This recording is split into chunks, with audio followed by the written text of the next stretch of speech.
tuwa pag-farm. Unang-una, ang pinaka-importante kita is, ang atong farmers, ato nang malikayan na ma-contaminate sa mga chemicals na ipagamit. So, compare sa manual, knapsack, delicate na ito malikayan na bisag mag-ipiitan na, may buklit na lagi possible na malamang na ito ang mga ginagamit ng mga chemical. So, moto, sa buang drone, nakita, ang uban nakita last week sa pag-spray. So, ang drone na ngadto sa tuwang sa tuwang hagna, siya na nag-spray, walay presence sa tao o sa farmer habang nag-spray ang tuwang drone. So, walay na contaminate.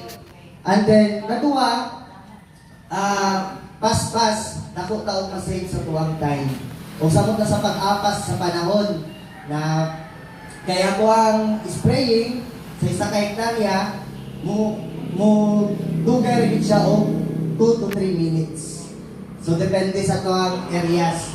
So, kung ang tuwang areas is na may tayong mga areas na kanang crop or kanang tawag dagang kahoy sa gilid, yan nasa mga gilid-gilid. So, medyo hinay ang iyang, di siya mukha ng 2 to 3 minutes, pero naragapon sa mga 5 to 6 minutes lang yung operation. And then mo to, nabanggit din ni Sir Gerard na mapugsain na to sa mga paggamit ng pesticide. Kaya kaya na to umanon, bisag-isa ka hektarya, kaya to umanon isa ka adlaw, nasabay-sabay sila mag-spray. So compare sa kanang mag-iya-iya ta o spray, to nag-spray direct, sa pikas wala, so possible ang mga piste, mubalhin rapod. So looy ang nailuwit ng spray. Mo to.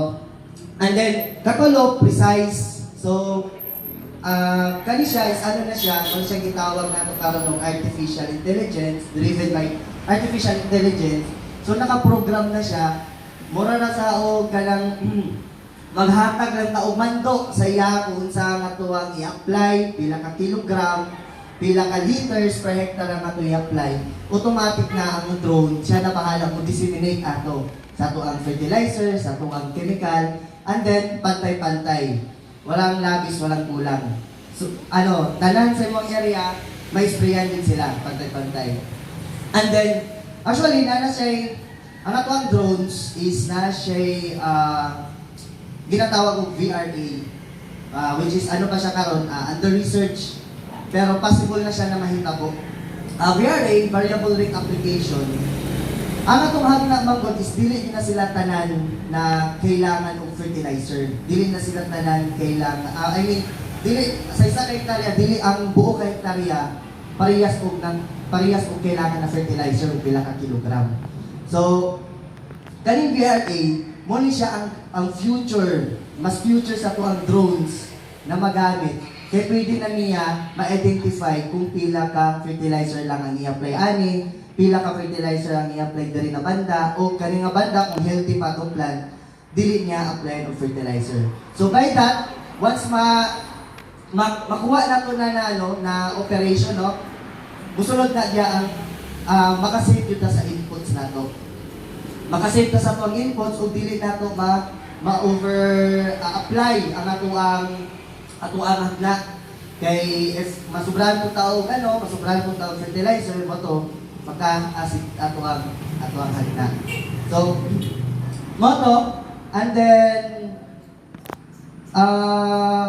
makita nato na ang ato ang drones pod is napo siya limitation. So, dili yung tanan areas na kaya applyan. So, compare sa nasod kay lang areas mo dito kay open.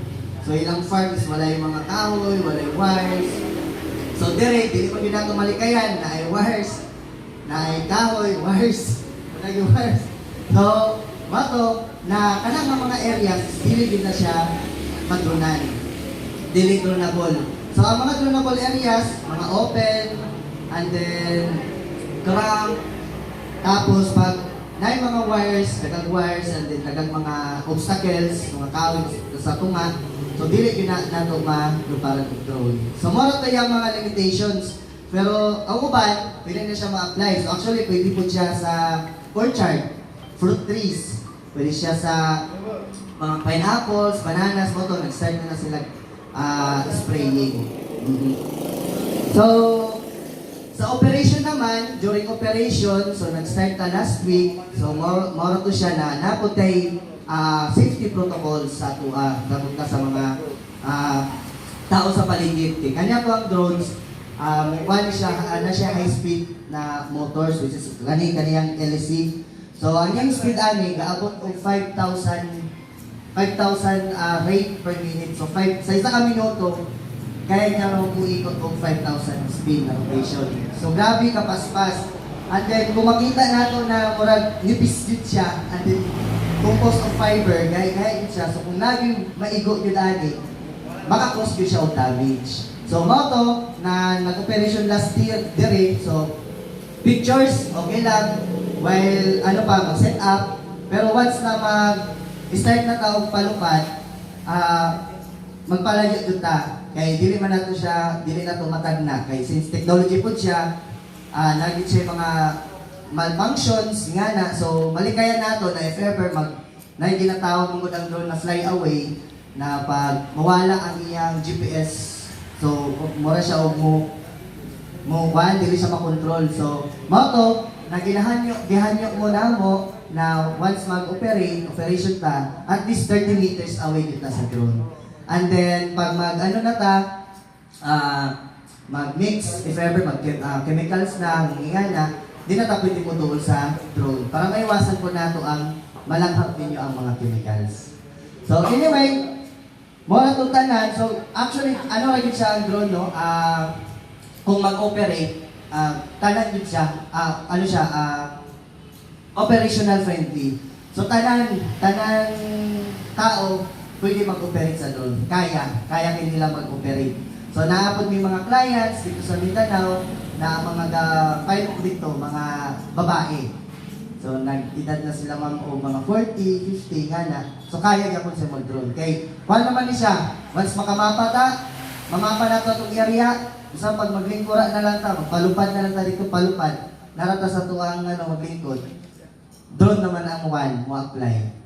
So, moto, kaya gitanan possible na pwede mag-pilot ang drone. So, mora to. So, karon after ang atong i-apply is fertilizer, urea, so 2 bags. So, ato lang siguro sugdan kanin diri para at least makita nato ang atuang drone pag-apply. So, mora to tanan, daghang salamat po sa inyong pag-accept sa amuha. Daghang salamat po.